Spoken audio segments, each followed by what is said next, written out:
Hello, everybody, and welcome back to the Sideline Eye podcast. We have a very good show lined up tonight for you as we look back on John Morrison, the legendary GA coach. Obviously a proud Armagh man, but sort of was everywhere. Was with Derry, Mayo, Leitrim, on a whole raft of counties and clubs throughout the country.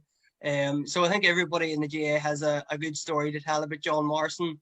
And telling their stories tonight will be Paddy Savage, Jim McCorry and Turlough O'Brien, who all knew John. And of course, this week marks the second anniversary of John's death. So thanks very much for joining us, lads, and we'll get stuck into it here. And I suppose, Jim, you and John took over Armagh in the early 90s. You obviously knew John quite well. What struck you that you wanted him in your management team?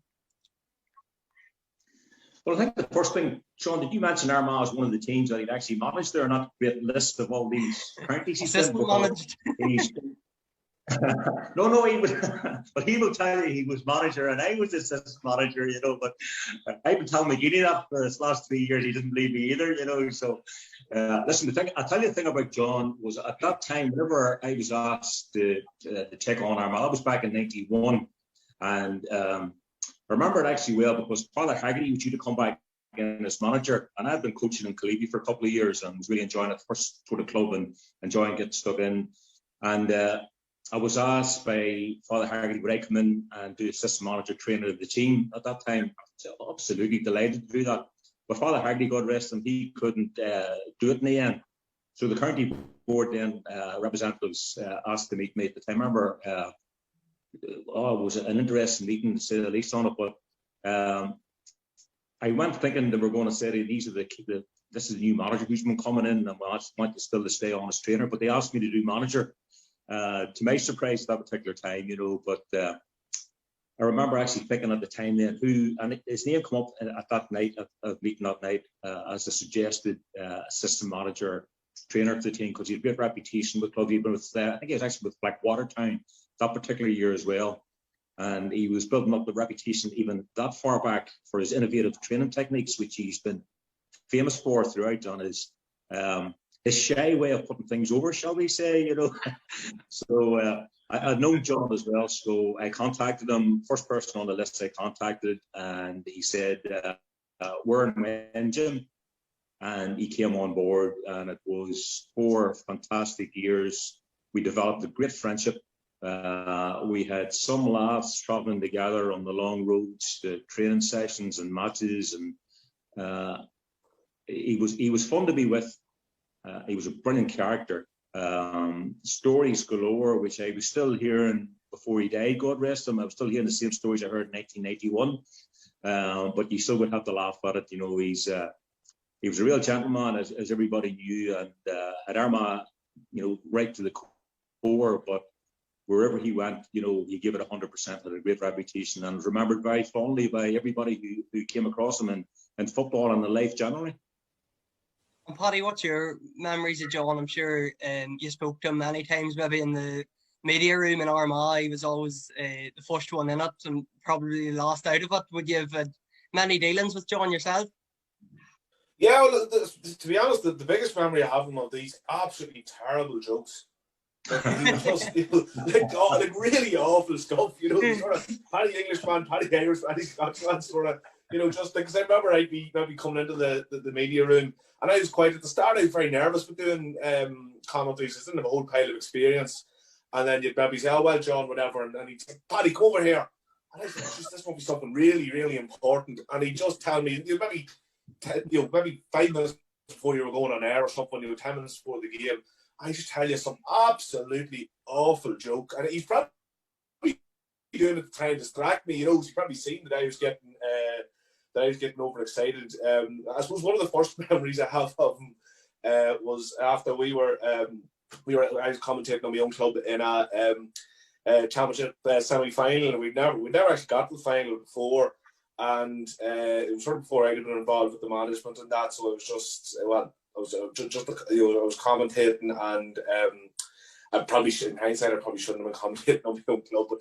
I sort of half lost it with about 10 minutes to go. It was game, luckily we were beating, we were 4 or 5 points down, 10 minutes to go. The game hadn't gone for us at all, and we were falling with injuries. And anyway, we came back and we made a sort of miraculous comeback and won the match. And I sort of got a bit overexcited, shall we say? And there was after the game, John came over to me and he says, "Paddy, will you do me a favour?" I said, yeah, John, whatever. What is it?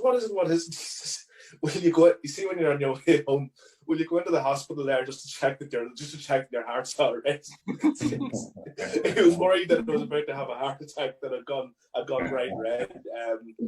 But yeah, look, he was such a knowledgeable man, such a civil fella, you know. And to be honest, you know, I had the privilege of interviewing his son Paddy about him, and there's so much about John's life that I hadn't a clue about. Some of the community work that he done, that he, you know, within in Armagh, it were troubled times, you know, back in the, you know, back right in the height of the troubles, like what he was doing, and that, you know, like he was chairman of Harps. He must have been only in his sort of maybe late 20s, early 30s, you know, and he was taking that on, and like being the chairman of a club as well as everything else he was doing. It's unbelievable commitments.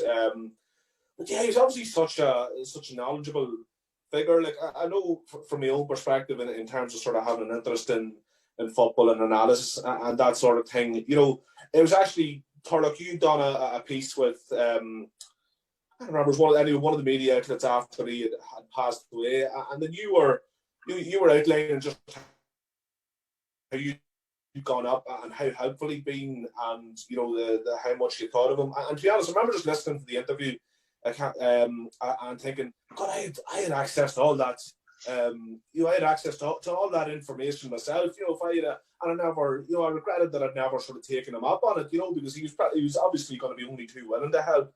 So it's really, you know, and I know, speaking to Paddy about it, that obviously it was a devastating time for them, but they took an awful lot of solace in all those stories that people had about just what a brilliant character he was. And Turlough, your first meeting with him was really interesting. You were sort of telling me about it earlier, that you had read one of his coaching manuals and decided to jump in the car and come up to Armagh. You'd never met him before, you didn't know him, but you went up anyway, and true John fashion, he invited you into the house. Yeah. Look, I suppose it was before the internet and before there was, you know, a library of coaching books and manuals around, and there was very little material in the GA world for coaching. For any young fella trying to get into coaching and trying to develop and get new ideas, and I was mad into GA, mad into coaching at a very young age. I was still playing football. I was coaching a minor team, and so certainly down here, I would say, I always up to Ulster, and I always felt that the game in Ulster was so tactical and so tribal. There was this, you know, the Ulster Championship just so fantastic, and I read about John, of course, in some of the newspapers, and I think was he with Antrim, was he at some stage, and there's stories about him with an orange beret and putting a skip outside the door of the dressing room, and I was fascinated by him, and I knew he had done a book, and I couldn't get it down here, so I said, here, into the car, drive up to Armagh, asked a few people where did John Morrison live, 3 Cathedral Terrace, arrived at his door, knocked at the door, and there he is in front of me, large as life. So he brought me in, and I have it here still. That's the greatest little coaching manual I think I've ever come across, to be honest with you. And that and John Wooden are my two Bibles. And I live by that. I still use it. But we developed a great friendship out of that. And I took over the Oak senior football team in 2005. And I brought John down for a few sessions, you know, but the players absolutely adore him. They adore him, you know. And it's just a larger than life character. He's so generous with his time and his knowledge. There was nothing he wouldn't share with anybody, even the opposition, I would say. And the reason he did it was this, because nobody could replicate the way John Morrison did it. But that was the reality of it. I tell you, look, I have here. There, every Mayo training session, they got the All-Ireland final. He gave me everything signage, you know. But to go and try do that session, you wouldn't be able to do it. That's the truth. So he was very generous, but no, he was a brilliant man. He was a brilliant man. He was a psychologist, you know, as much as anything else. And he made you feel like you were the most important person in the world. And he used to ring me, and I'd ring him nearly every day at the height of it all, like nearly every day. And like yourself, Jim, he'd send me down the Ulster Gazette article every week, and he'd take a photograph, send it on to me, ask you to have a look at that, what do you think of it? And he'd be talking about that for 2 days, you know, and sure, what could you add to it, like, you know, because it's always brilliant, you know. And, but he brought me, he allowed me, he was with Derry with Nicky Moore, and I remember going to Owen Begg. And it wasn't that you go to see the training session, he actually brought you onto the field in the middle of the training session with the Derry team. And he did the same in Mayo. You know, like, it's just incredible access he gave me as a, you know, a coach from Carlow, knowing you, and, you know, who were Carlow, like, you know, really, like, so maybe we were not a threat, like, but he was so generous, like, you just would not get better than John Morrison. And on a personal level, even, like, when, you know, different times, maybe when work isn't going well, and, you know, you needed someone to talk to, John was the first person you'd meet, that you'd ring, and he'd always give you the right advice, the right tone, and put down the phone, and you don't have a problem anymore. And that's the type of man he was, you know. I loved him. Absolutely loved him. And when he came down here to the club, like, he picked up everybody's name straight away, like, you know. And it took a while for lads to get to understand him because he's such a strong accent, you know. But I loved his ideas, and I really believe that, you know, we don't understand the impact he has had on coaching all over Ireland. Because I hear in present day, you know, in the coaching terminology around the country, it all came from John. I heard it 20 years ago, and he was using it. And I know that a lot of top managers who got to All-Ireland finals were ringing John and bringing him to sessions. I was at one session in Cork with him. Cameron Cohen was manager at the time, and they all bounced their tees off.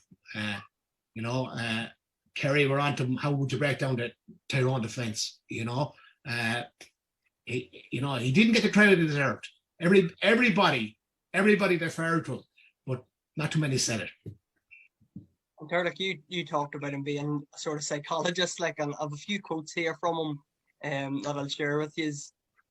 These is probably three of the better known John Morrison quotes. So there's so many. Like, he was great for one-liners and quotes and stuff. And this one, like, don't think it, ink it. I always loved it. It's a really catchy one, but, like, he was probably before his time with stuff like that. That, you know, every player now, especially at county level, has a diary and, you know, does all their workouts and all by the book. Like, was he away before his time with stuff like that on the way he was coaching? Oh, he was, yeah. He had, every session had a theme, every session had a purpose. And as I say, you know, you got that handout before the training session. You had diagrams, you had buzz phrases, buzzwords, and you knew what they meant, and it was your own language within your team. And you know, it was a really big help on game day. You know, he could shout instructions from the sideline, and you knew exactly what he meant, what was to happen. I mean, he's some great names for some of these lineouts, and, you know, the nut and the arrowhead and the spine and all of those things, you know. But, you know, they meant something, and you had a visual picture in your head, and he was really big into visualization. He was a psychologist without being a psychologist, you know what I mean? And I think someone said that the manager should be the psychologist, and there's a lot of truth in that, you know. And he was the king of them all, to be honest with you. I think actually you're wrong there, Turlough. I think managers need see a psychologist, not to be one. Psychiatrist. But I think as well, it wasn't even, I mean, what you've said is 100% right, Turlough. I mean, the knowledge that he had, the expertise, but it was the personality, I think, added into that, you know, because that larger than life character, you know, and he didn't take himself seriously at all. I mean, I remember just at the start, you know, and you're talking about DeBerry. I mean, the Berry started off with his first job with me, and he had the orange Berry, the French style with the wee bit in the top, put over to the side. He had the blue anorak. Before we got the Armagh coach, the coach's coats and the tracksuits and all for the guys. He had the blue anorak. and he had boots, like walking boots, mountain boots you would use, and he had the orange laces in them. And he'd patrol up and down the sideline. This was like a lot of people you're saying about, people coming to watch him from the coaching point of view. People come to watch, wasn't much watching Armagh playing, but maybe watching what you always want to do at the sideline, because he'd patrol up and down the sideline as well, and it was entertainment. Now, when I say that, although you get the impression, well, this is all a showman and it's all about him, it's not. It was all about how the team are performing. That was the way he was to get messages over to people, with that personality, that larger than life. The jokes, that Paddy talked about, that I said at the start, were recycled. It's even hearing them, shortly before he passed away. We met in the Armagh City Hotel for dinner one night before he went to football, and I was still getting some of those jokes well back. And the notes, Turlough, that you were referring to, I've been coaching as long as John, and at that stage, and he was still giving me training tips going to Armagh that night. And he brought me a list of his, these are the new training games that I had, Jim, but they were all shorthand. It's like that, those training plans you were talking about for Mayo, to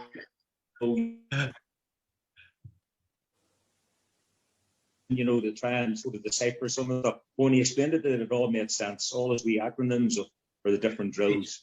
But absolutely fantastic, great character, larger than life. Didn't take himself that serious, but was very, very dedicated to everything that he did, Oh no, he was a terrific man.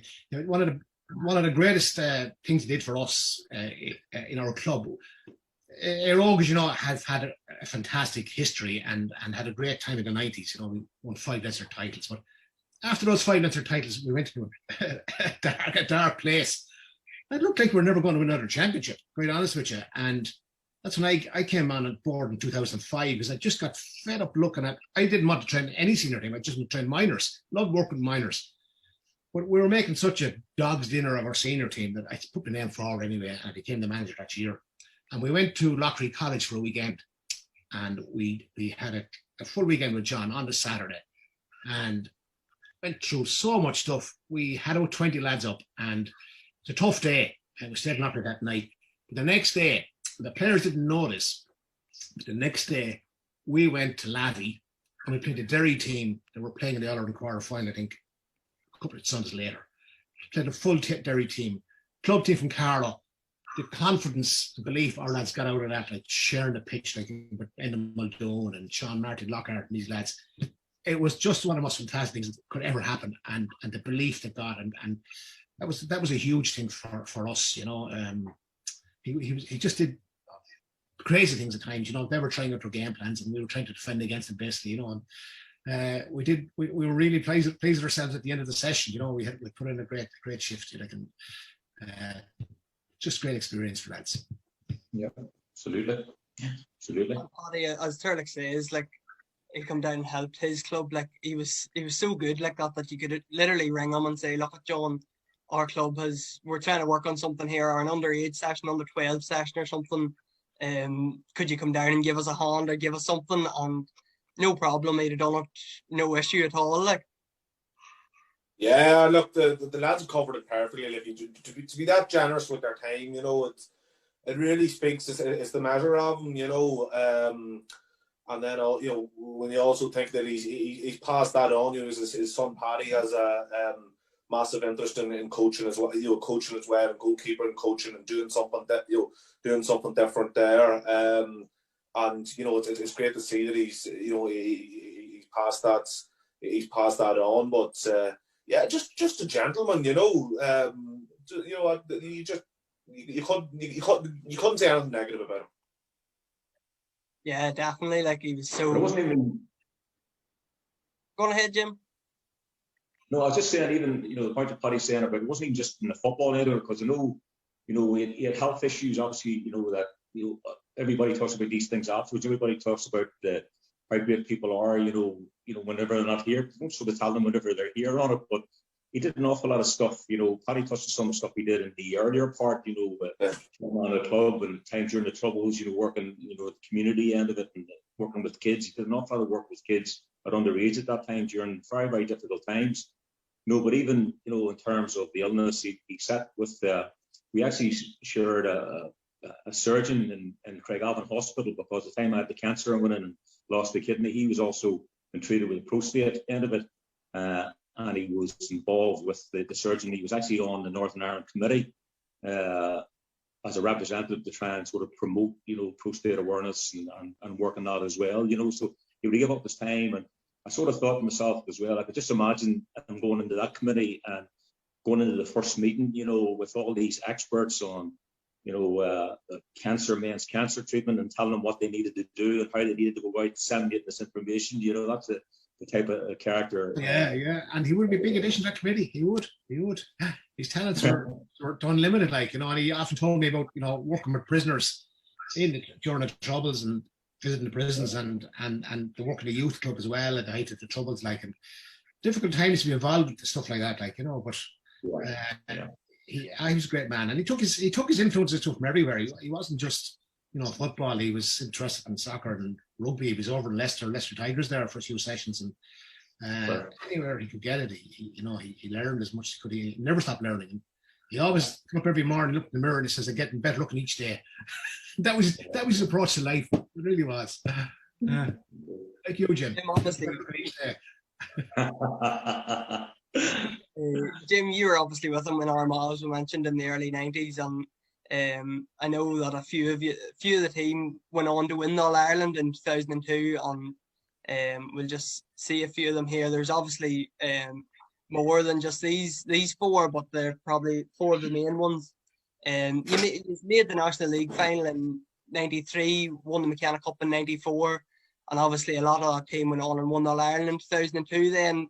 How big was he? How big of an influence was he in getting these boys to the level that they were ready to win All Ireland in a couple of years' time? I mean, it was massive. I mean, that meeting that I referred to in 91, whenever they asked me to take over, I remember part of the discussion was, I think this is nearly quote verbatim. We don't expect you to win anything in your time here, Jim. You're inheriting the worst panel of players ever. But we wanted to develop the whole thing moving forward. And so obviously we needed a whole change in player personnel and an attitude, and in everything that we did on it. So when John and I sat down, there was an awful lot of things that we went through to try and improve the way, the whole demeanour of the team, the whole attitude of the team on it. And we were probably one of the first counties in Ulster, if not further, to bring in sports science. And I mean, as the guys will tell you there, and Turlough had up in Carlow as well, you had, every top club teams have sports science now at a level that county teams would have. So I mean, we brought in our own sports psychologists then. And I think, again, in terms of John was probably telling, this guy was called Heinz Tippmar, obviously from a German background, but you had some of these guys back in 91, and like the big Grimley back then, that weren't that interested in some of these new techniques, and this guy trying to, get them to visualize lying on the beach and feeling the warm sun on their face and stuff, and close their eyes, and you see them opening one eye at each other on, but John was into this big time, obviously, from his own interest in sports psychology, and we brought in nutritionists to advise on the food and hydration, whole thing had to be done right, performance analysis. So, I mean, probably John's thinking at that time, a bit like myself, we needed to do things differently and improve. And, as Turlough rightly says about his interest in all sports, we looked at other sports and what we were doing, the better sports on it. But the one big thing in addition to all that, so you have all this preparation, which was going to be good. The boys were saying, at the time, we used to have to share gear. We got them all their own individual gear. We got them their own individual tracksuits. It wasn't just shared tracksuits for the subs. We got them their own bags, trying to get all this sort of better camaraderie and team image going forward on it. But we were still missing probably one of the key ingredients, which was, the player personnel itself. And those ones that you put up, I mean, some of them were there, but the likes of the younger players coming through, you had the minors at that time, which were a fantastic bunch of players. So you had Barry O'Hagan, you had David Morrison, you had Oisin McConville, Paul McGrain. These were just like, young fellas coming through, but we brought them in to integrate them early, got them playing together. I think Paul was the last one. He was still at St. Coleman's College when we were talking to him about coming in to the senior squad.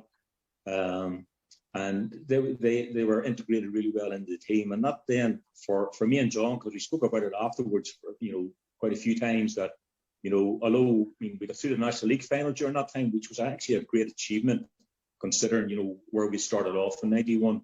We won a McKenna Cup as well during that period, you know, so we know Ulsters, but we started a lot of foundation work that time, and a lot of foundation work that, you know, the two brands really benefit from afterwards, you know, in terms of setting the Ulster, and then Joe after that in terms of winning Ulster and All Ireland.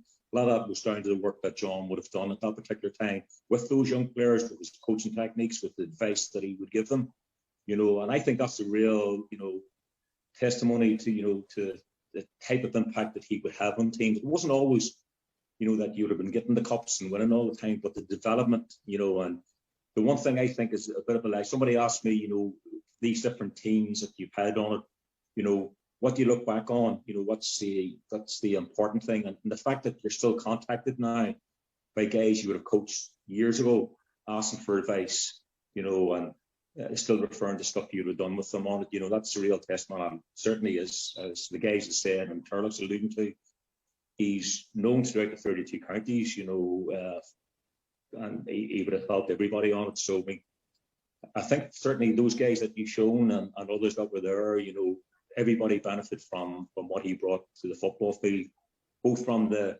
coaching point of view and the fitness end of it, you know, because he's an expert in terms of preparing teams physically as well, but just in terms of having the right values, you know, and talk about this whole thing now, you know, what type of values the team have, you know, John brought great values as a person, and that sort of came across onto the team as well for me. So great legacy to have, I would have thought. Jim, they must have sort of got a lot, I'm sure, from that. You mentioned that run to the '94 league final, and it sort of seems hard to believe, as I know. Now, but you know, like Armagh, like actually used to hammer Dublin in that quarter final. You know, it wasn't a close game at all, and it was a massive shock result because you weren't at the time. You know, you didn't have to be in Division 1 to get into the latter stages of the league. And I'm sure just getting that, I remember that my own first trip to Kilcock Park, I was a young fella at the time, for the Laois game and then the Meath match. And them players would have I'm sure took an awful lot of belief of being able to compete outside the province from those couple of games. Yeah, I mean, it was massive. That time we were Division 3 and we won the Division 3 and went through quarter-final, semi-final, into the final on it. But, I mean, we had a great bunch. I mean, Hooley was playing first that time. Obviously, he was involved with the soccer. And John would have been Turlough referred to it earlier as well. You know, with John's conduct, he would have played a bit of soccer, played for Glenavon, one of the good soccer players. I would have told you he was a good soccer player, you know, in his modesty. But I mean, with Hooley playing and scoring the goals for us that time, and remember the celebration, you know, Hooley's particular celebration. But we managed that whole thing with Hooley playing with Sligo. It was a great bunch of players that all worked very well together. But as you rightly said, Paddy, we weren't expected to go on and do that. But when we got to the final, you know, I think part of it, you know, on the day, you know, your football preparation is one thing, but you've all this stuff in the periphery and what people are filling you full of in the outside world, you know, how great you are. And you know, you when you go to the national final, you know, you get your suits and your ties and all your sponsored gear. And, you know, probably one of the biggest things to do, you know, is, and you do in hindsight now, is just to make sure you treat that as the same as a normal game. It's hard to do for them, and, you know, maybe the occasion a bit on it. But if I remember that as well, you know, that they got the 2 goals that made a big difference. That was the difference in the winning and the losing that day.